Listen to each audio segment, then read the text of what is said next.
I'd like to talk a little bit about post-traumatic stress. There's been much of it in the news lately about our soldiers coming back with all kinds of emotional issues. And they don't seem to be getting anywhere. They seem to be just frustrated and out there with nothing for them. I had some time as a regular soldier a number of years ago and some time as a reservist. And part of what I found out along the way is that, and afterwards, we have a lot of problems and we don't really have a way of dealing with them. And part of what I had found that through my time, they train you to do all kinds of things. They train you to kill in many different ways. And they have 6 months to kind of mold your mind to be just a basic soldier. And I find that that's very challenging, is you learn how to do all these things, and then when you get back to civilian life, you don't know how to cope anymore. They don't untrain you, they just take this killer and send him back to the street and expect that he's going to fit in and adapt. And we don't. We have all kinds of problems. We have family problems. I spent a tour in Cyprus, and it was a real challenge to try and live that. You're away from your family for 6 months, and there's all kinds of problems that arise in 6 months, but you can do nothing to help solve them. It's just, you're behind the 8 ball, and you find out afterwards that your wife was unable to deal with things or fix things, and you're just kind of finding out things that are going on that you're not aware of.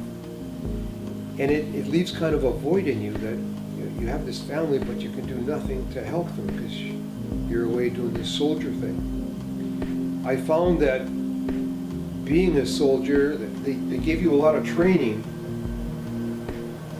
They teach you certain ways of doing things, and those ways of doing things are not really fitting in with the way life is out here. They teach you how to shoot targets, how to react to situations, and the targets are a simulation of a person. So you spend a lot of time learning how to react to situations and how to turn a target into a human being and shoot it, or whatever you're going to do to it. So after a while, you have this whole disassociation thing going on, and you're learning how to be this, but you don't learn how to turn it off. So you start dealing with people that you know in a similar fashion. You disassociate from them. So you end up changing a lot of friends when you're with the military, and sometimes you change wives too. I think they just get tired of us not talking to them. And when we do talk to them, we talk to them like soldiers. So I think it's a struggle there in itself. It's really hard to explain some of these things. I was on an exercise one time, and I was a radio operator, and through the course of my duties, a message came over the radio that had the Padre reached call sign Bray's location. Call sign is something that's assigned to a particular person, but they never use names. So this time they used a name, which was mine, and that the Padre was coming. In the military, if the Padre's coming to visit you, somebody's died.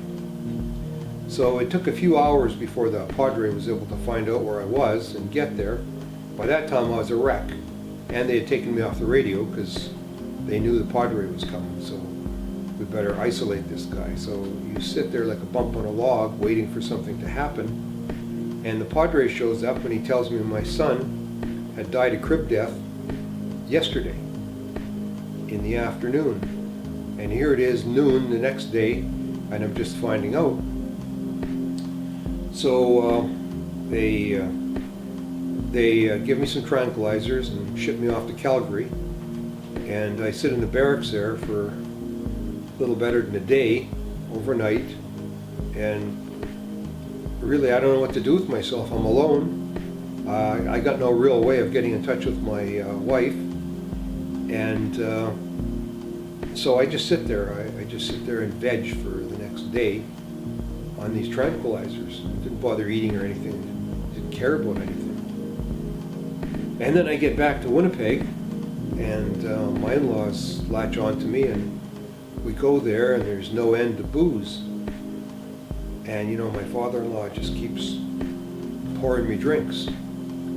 So for the next while, I'm between tranquilizers and booze, and I don't know if I'm coming or going half the time.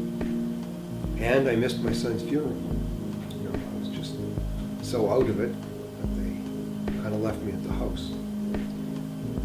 And then you come out of that when you stop taking your tranquilizers and stop drinking. You come out of that and you realize you missed something. And maybe that was just an opportunity to close something a little bit. Not that you're going to get over the grieving, but just to close it.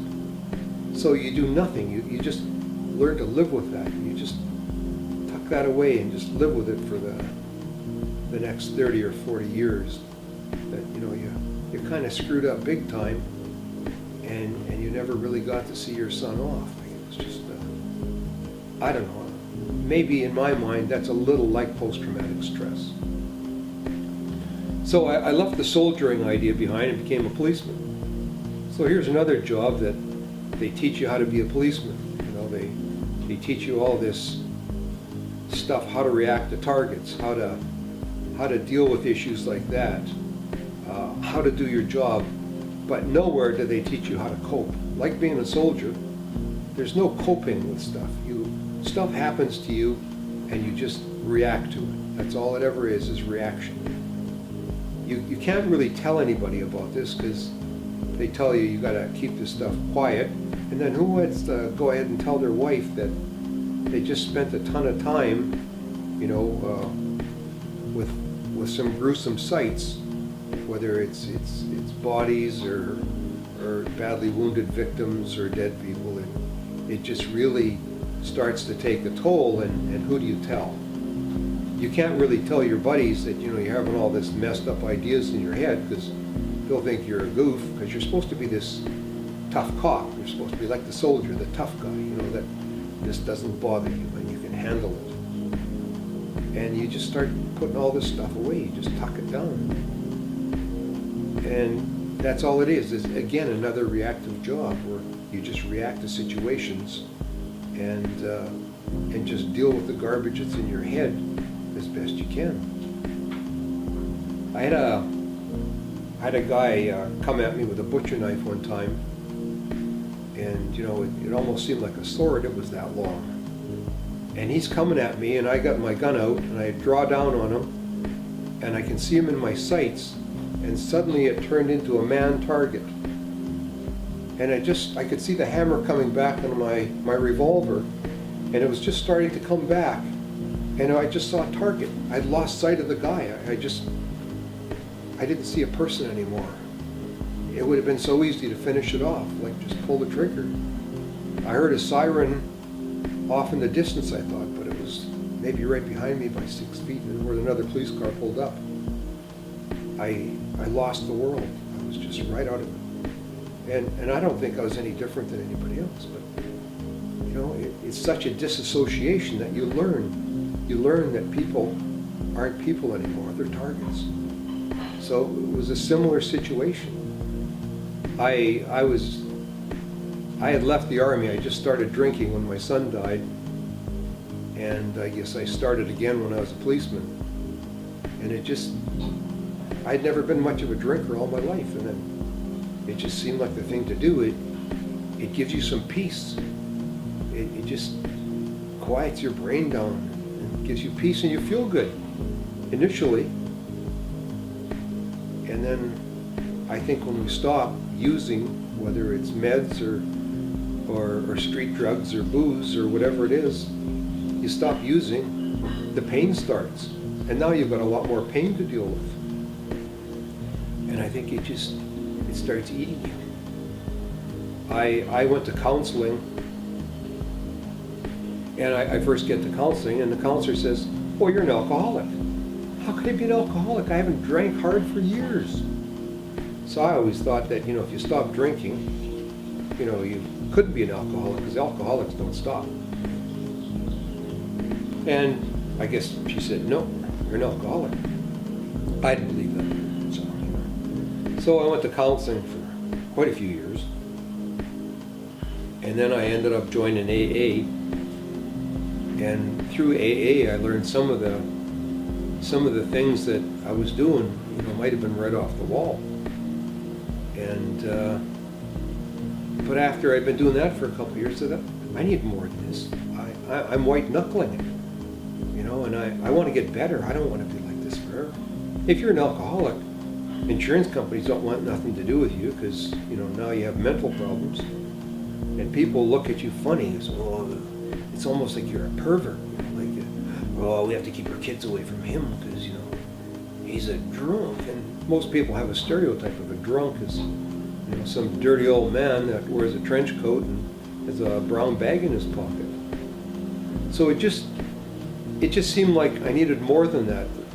I had this workbook that the counselor had got me to do, how to cure whatever. And it was the most painful thing I'd ever done in my life. It brought garbage out of, I never thought I'd ever have to deal with again. So between counseling and this workbook, I was starting to hate myself. And I thought, wow, this is almost as bad as it was before I started getting help. And it just seemed like there was no end to it. Finally I had to quit going to counseling. It was just making my life too rotten. I didn't want to know all this crap. I thought it was gone. And then I met up with a friend of mine, George, who put on a workshop.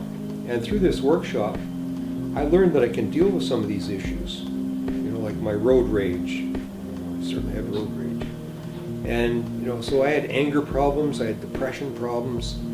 And through this workshop, I learned that you can actually change your mind or change your mood as fast as you can change colors in your head. Say I asked you to imagine red, then I asked you to change it to blue. You can also do that with anger and frustration and guilt and you name it, depression, anxiety. You can change your mind that easy. It seemed like such a good idea that I kind of hooked up with George, and now I do this kind of thing. But whether you think I know anything about post-traumatic stress or not would be another story, but that's for you to decide. But if you think that you've got these kind of problems, we can help you.